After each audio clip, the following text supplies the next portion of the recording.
Hello, welcome to another SonicLAB. Today we have Gaz Williams in. Hello, how are you doing, Gaz? Very good, very good. And Gaz has been looking at the Roland AX Edge, which is, well, it's a Keytar. There's no other way of saying it, really. It is a Keytar, the polarising Keytar, I should say. The Keytar is a very divisive device. So where do you stand on the Keytar, Gaz? Well, I'm glad you asked that, Nick, because...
Well, I suppose I can see the showmanship side of it, and from a sort of rock and roll and stage presentation point of view, it does make a lot of sense, you know. Yeah. And if you're going to play a Keytar, you need a Keytar, and that's what we've got here. Yeah, and I think the thing I'm enjoying with it is, I think it is its own instrument. You know, it's...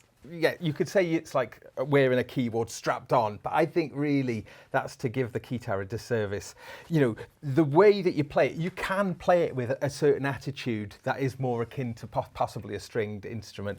Now, something that Roland helpfully do when you buy one of these is you get two of these edges, and these edges are replaceable. So the black one comes with it comes standard fitted with the red one, or you get this silver one, and then there is a white version of the AX Edge available too. That comes with a silver and a gold edge. And these edges are customizable, and on the Roland website you can see how to do that. So, you know, I think it's pretty cool that keyboard players, or Keytar players I should say, get to actually, you know, make a bit of a statement and can sort of personalize them to however they want. I mean, there's no getting away from it. This point here is certainly any would-be stage invader might want to think twice about that. Yeah, it looks quite sharp, doesn't it? You could do sort of like, you know, definitely like some sort of like gouging motion with it. So, we should point out that it's not just a keyboard controller, this, is it? It's got sounds in as well. Absolutely, and I think that's one of the major selling points. Actually, the sound engine in this is very, very capable, and it does sound good, and I think it's probably using, you know, the fairly up-to-date Roland synth engine.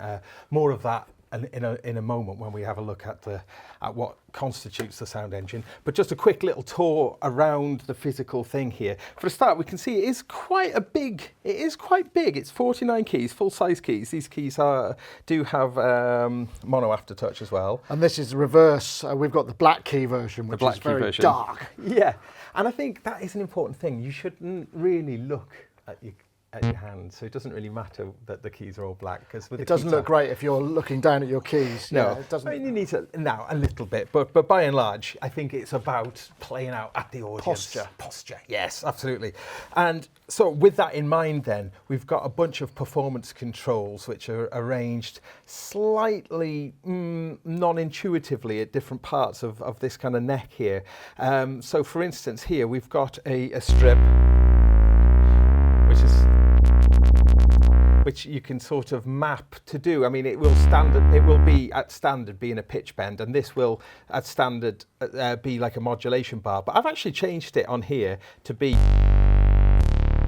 like a sustain pedal. Well, that makes quite a lot of sense. Yeah, it does. I find that quite useful. I mean, that looks like it's in the right place, doesn't it? I mean, it really...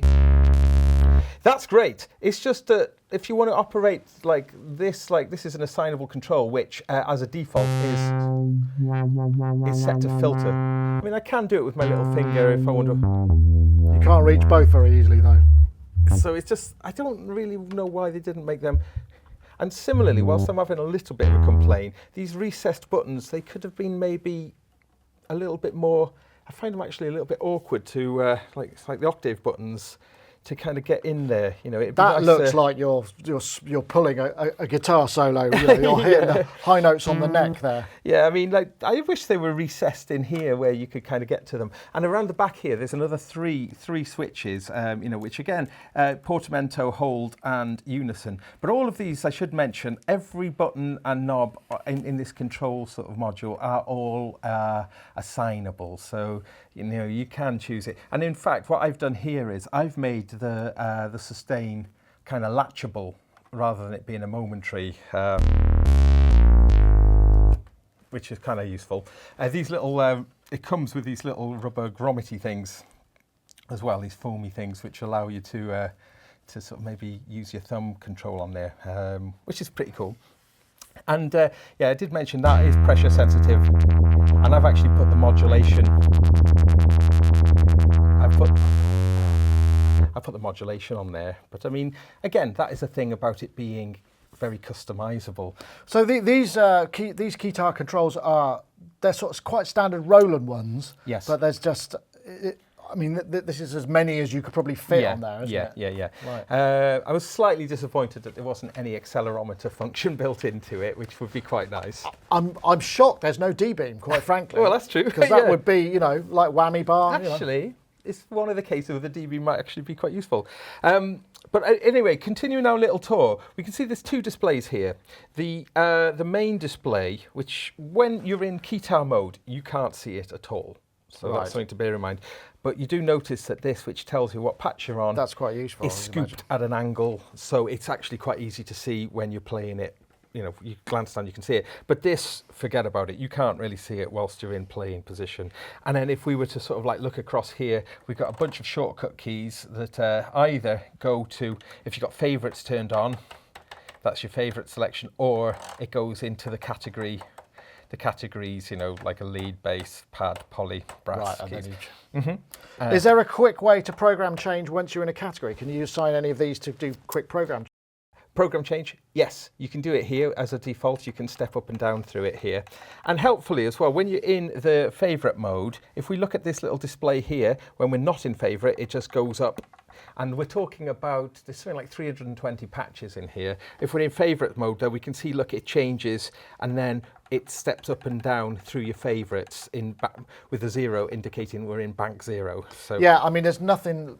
Well, there are lots of things less attractive, but if you're talking in Keytar terms, you don't want to be sitting over prodding buttons and kind of trying to figure out your program changes. You want swift, you know, it's showbiz, so it has to be quick and intuitive. So this is very much a programmable synthesizer, and I think that's a very important thing in terms of it's not giving you a lot of real-time access. You know, we haven't got our envelope controls and whatnot, but it's all in there. It's just you have to set it up in advance, and that is a really important part of this thing.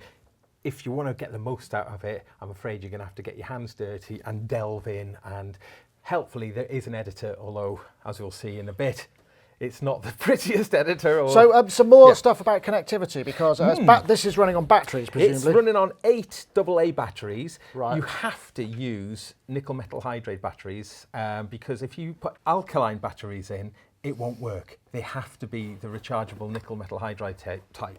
So connectivity, I noticed Bluetooth on here, because we've got the audio. The audio's coming out via these 1/4-inch jacks, for stereo output from the sound engine. Yeah, so we do actually have MIDI over Bluetooth on it. No wireless audio built in, which would have been great to see a really decent quality wireless audio interface, but there isn't. We've got regular MIDI on DIN plugs. I couldn't see a way to clock it though. Doesn't appear to be any way to clock it to an external clock at the moment. Right. So whether that will change in a firmware update, we'll have to see. There's a mic input For the vocoder, yes. Yeah. Headphone input as well. So, yeah, so fairly standard round the back. But I'm curious because, I mean, the two questions about this. Bluetooth MIDI, would you trust that on a stage? I mean, a big stage, maybe a small stage. Small stage like pub or cafe gig or something like that, yeah, I think you could get away with it. But I've had problems when big gigs trying to use wireless systems. So Bluetooth, don't know. I wonder if it might have been worth them sticking a 2.4 megahertz, proprietary MIDI transport and having a box that you can plug into the other end, because then you would be truly wireless. If you were going to you're going to use sounds outside of that. The sound engine. Yeah. I agree. That would have been good. But I do think that the sound engine, for me, is one of the big selling points. So, and the sound engine is actually, as I say, really, really good. Once you delve in or see what's in there, there's a lot you can do. So, sound engine is what? It's like a 4-partial, 128 voice polyphony. Well, potentially double that. It all depends on how you've got patches set up. But yes, so we can think of a one patch can consist of 4 parts. Each part can have 4 partials.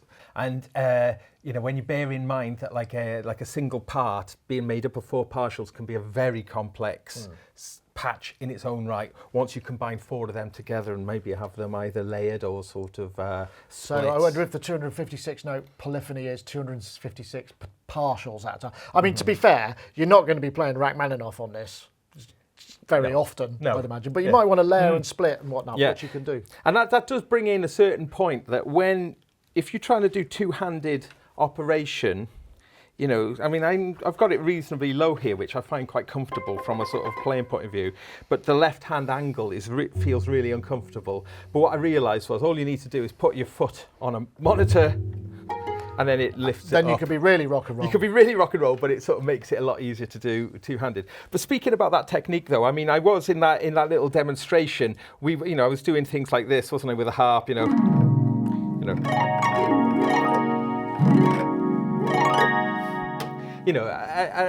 just the flamboyant. Yeah, grand gestures, as we know, work. They work well on stage. Yeah, absolutely. And then the other thing as well is I'm sort of. You're a bass player, and it looks like you're playing a bass. That's a top tip. Yeah, and I find that pretty cool, and like a kind of slap bass style as well.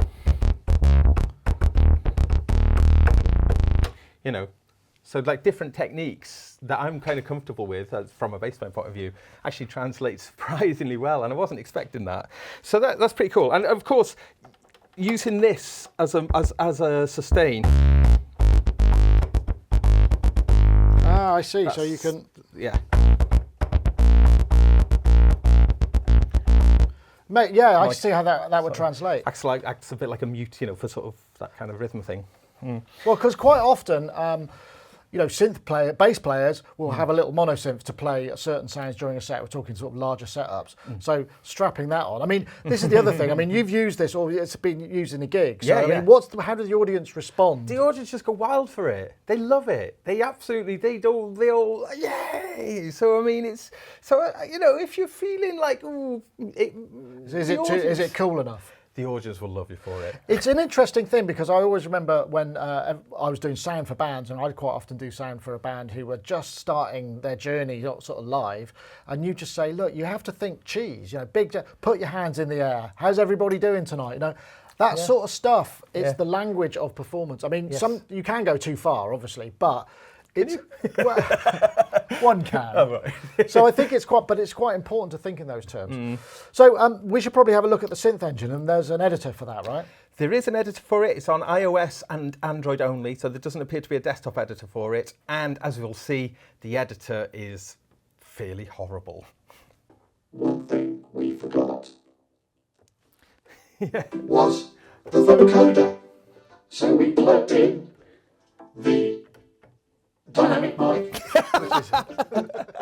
and this is what it sounds like. So, what's the articulation like? Hold on, recording. 1, 2. The vocoder is okay. Perhaps not the best vocoder in the world, but adequate, perhaps. So we've got this on the test bench, as it were. It's sort of in its reclining pose, which actually brings up a fair point. I mean, you could have this on a keyboard stand and use it as a keyboard for other parts of the gig, right? You absolutely could, and bear that in mind as well, because if you go to stand it up on something, this slopey edge here, it's all quite... Roland do make a stand specifically for it. Because it doesn't look like a regular guitar stand would No, cut it. there's a special stand that they make, so you might want to check that out. But anyway, we're going to connect it to the iPad to use as an editor. What you have to do first, though, is you have to go into the menu and into the system, enter the system memory, enter and go across until you find Bluetooth. Enable that then. And then once that's enabled, you can actually see then from the main thing this sort of Bluetooth symbol in the top right. So you have to make sure that's on to enable. I'm starting to get real kind of early 90s menu system kind of kickbacks here. Yeah, there is a bit of that. So once we've done that then, we can go over to here and then the editor. Now you see this is running on an iPad Pro, but you're only able to see it in this rather... so it's an iPhone only, basically. Well, it looks like, doesn't it? BT devices, and there we are, AX Edge, not connected. Connected there, and then all should be good. What we'll notice though with the editor, I have said it, it's not the best editor. It's a shame because there's a lot of depth here, but you always seem to be waiting for things on this editor. So I'm going to go, so we've got a librarian, and then into the editor itself. Oh, another reading. Yeah, we get a lot of this going on. And now... that is ugly. It's so ugly. There's no shortcuts. It's really like confusing the way it's laid out.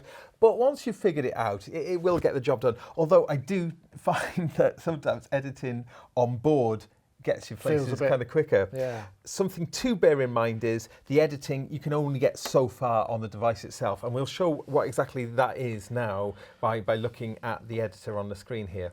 So we mentioned then that this is a 4-part I can't seem to address those 4 parts by individual MIDI channels, though, which seems a bit of a shame. There may be a way to do it. I haven't figured that out. But so parts 1 to 4, if we were to look at what constitutes a single part, so the way we do that is, if I can remember, right, so come into this part 1 so it's editor. got common. This is taking me back to D110 editing days. Yeah, wow. for sure. There's definitely you're definitely in Roland territory here. Part 1 now. So in part 1 we can see we got triangle bass. So I can hit list, and here we get all our presets. But unhelpfully, there's no shortcuts to categories, so you have to move through this enormous list. Oh dear. So it feels like maybe a bit of an afterthought. It feels like it was someone's homework and they'd done the bare minimum they could get away with just to get a pass. That's harsh, but I think fair. Yeah, I mean, when you use it for a bit, you really do want to smash your iPad up, and it's not really iPad's fault. Okay, so the tone, this tone, what we can do, this options here are what's available on board, which are things like, effect send, we can set what the octave is, we can even tune it. We can map notes to be just certain notes. So right. So you can really just get really theatrical. Just hit the keyboard and it'll work. Yeah. We've got a cut-off and resonance attack, and these are like kind of like top level. But if we wanted to go into the minutiae of the particular tone, they call it on here. There's 500 preset tones, but those presets you can get into only through the editor. Right. So we have to then hit the edit button, and now this takes us up another reading thing, and this takes us in then here. Right. And So now we're into partials and that we've got familiar our 4 territory. partials. I mean, let's not review the entire synthesis engine because, but Yeah. I mean, it's fairly classic Roland. I mean, I've flipped through some of the presets myself. They're okay, they're not bad and they'll work. But I'd imagine, if you're going to be using this live, there's 2 ways to think perhaps use it. You might be in a kind of small gigging band like a wedding or performance band where, a Keytar has its place, or you might just be using it for maybe a larger touring sort of system where it's got a theatrical purpose. You're more likely probably to be using sounds you've already got from your album or for specific stuff, because you're not really going to want to sit down and program bespoke sounds in this thing, really, if you're a keyboard tech. Yeah, I guess so. But I mean, but it does reward once you actually start, because there's like 79 different effects that you can choose, and those effects algorithms are some of That's Roland's all. good algorithms in there. So there is a lot of depth. Should I you wish? suppose. Right. But the thing is when you're kind of rehearsing and you want to do it, you don't really want to stop and go get your iPad out, wait for Bluetooth to load. I mean, it's just not. Well, that's It right. feels a bit antiquated. Well, look at That's this. the only- Just going between the partials. See the spinning wheel just in between the partials. So ever so sluggish. So you're right. It does. This is not the nicest creative environment. It would seem to make sense that they do like a desktop editor for this because the USB connection, Yeah. there's a host and a There source. is. So, but that's just MIDI. It doesn't do audio over it, does Yeah, it? and the host as well is only for data. So there is a song player in here. Right, so it's MIDI files Yeah. and that kind of thing. No, just audio files. Ah, right. Yeah, just okay. audio files. And I got to be honest, really fussy. It sort of was giving me, it says it's 48K. Lavs, but And then I tried to bring in 48K, it says invalid file. It was really fussy about which USB stick it was, wouldn't recognise some. That's proper old school. Yeah, so beware, the song player part. So I'm wondering if very this feels a funny. bit more like sort of one of those Juno DI type of voice. I reckon it's probably similar, and there's lots of things. If we're looking in the partials, that will be familiar to sort of explorers of Roland's kind of letterbox synth editing. For instance, when we were, if we were to look at, say, the envelopes, get into the envelopes, time one, velocity. So no graphical representation. No graphic representation. Gosh. Okay. Going Come on, through- Roland. We expect better from the 21st century Definitely. editor. We do. Because But it is a we should, capable synth. we should kind of step back a bit because I mean, it's not like we're not reviewing this necessarily as the synth. It's got No. onboard stuff, but Yes. a Keytar is a very specific thing that you might want to use it for. Yes. You're not going to buy this and go, "I'll buy this as a synth because I might want a Keytar later." Are you necessarily? Yeah, no. I mean, and this is where I think it actually hits the right notes. Is that it is designed to be a performance instrument? Absolutely. I mean, as I say, I think the logistics of some of the layout of some of these isn't the best, but you do, after a while, you start getting used to it. But there is a feeling when you've got it on there that it is fit for purpose. It really, it's got a... How's the weight? Is it not too bad? No, it's pretty good. I mean, it's going to be a lot less than a Moog Liberation. Or probably a solid wood guitar. Yeah, it's lighter than a bass guitar. So for me, it used to, some of my basses are much heavier than this. So Right. I think the weight's pretty good. Obviously, batteries are going to increase the weight a little bit more as well. But I've been wearing it for quite big periods of time, and I've not found it to Around be... the house, that sort of stuff. Yeah, I down do. the pub. Yeah, I did a little Bluetooth test actually. I got into the middle of the road. You were walking in the street in a Keytar in your neighbourhood. My God. yes. That's a man who's not ashamed of his No. Keytar No requirements. shame Okay, here. well, so we're kind of getting to the point where it's like, what's the price of this thing? Because it's not I suppose cheap. it's specialised, right? Yeah, I mean, 845 UK pounds, so, Sort of about the similar dollars. Yeah. That seems, I mean, to me, that seems like a lot of money. Well, it's a lot of instrument, really. It's built well. You can feel it's made, with a professional quality. I mean, you certainly would feel confident to use it in Right. professional situations. The sound engine is good. It's definitely... You can definitely get the sounds out of it that you would want for a Keytar. And with that in mind, the way that the sounds, that you approach the sounds, very much lead instruments are and synth instruments. You have to go quite far down in the program list before you start getting to your... Typewriter, yeah. bird tweet, and general MIDI sort of stuff. General MIDI stuff, yeah. I mean, that sort of stuff kind of is in there, but you are more presented with... these nice lead sounds.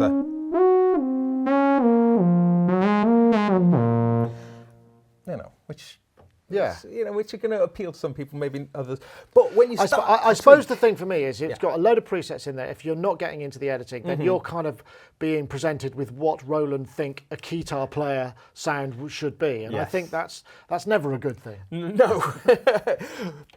But as I mentioned, if you want to, and I recommend that you do it, even though I don't like the editor, it's worth probably familiarising yourself with what it is capable of doing. And as I say, the effects are pretty comprehensive. So whatever patch you find, you could customize it quite significantly, and and give it the edge that you need. Take away the kind of the glossiness and make it a bit dirtier. So some of those dirty sounds, like I've been enjoying this one. Yeah, that's the sort of thing that gives keytar players a bad name. Is it? Yeah, I think so. I mean, Really? I know what you mean. The pleasure, they're fun to play. Yes. But they're not so much fun to watch somebody play. How many demos have you seen where somebody's just going, "Why are you playing a guitar lead sound on a sort of, it's a shreddy sound." Yeah, this isn't a guitar sound though. This Yeah, but is it sounds like one. All right. Well, It doesn't have to say guitar in the preset. Okay, it's just a very distorted. Well, Gaz, thank you so much for taking a look at this. Yeah, I mean, I've it enjoyed seems it. like, did it come with a strap? By Yes, the it way? does. It comes with a strap, okay. but you might want to colour rebrand. That So, well, that is the Roland AX Edge. Axe Edge. Axe I reckon, Edge, I'm yeah. terribly sorry, it's because it is Well, very is it Axe axy. Edge? Yeah, I think Axe Edge. Yeah. It's available now, and if you need a keytar that's kind of got the build quality and you're likely to want use some sounds, then I guess it's the old adage. Then you should probably check it out. But but Gaz, I think you're going to be rocking it on stage again. Yeah, I mean, I love it. I love it. I didn't expect to love it anywhere near as much as I do. So yes, that's been a bit of a surprise. Well, thanks very much for watching, everybody. See you next time.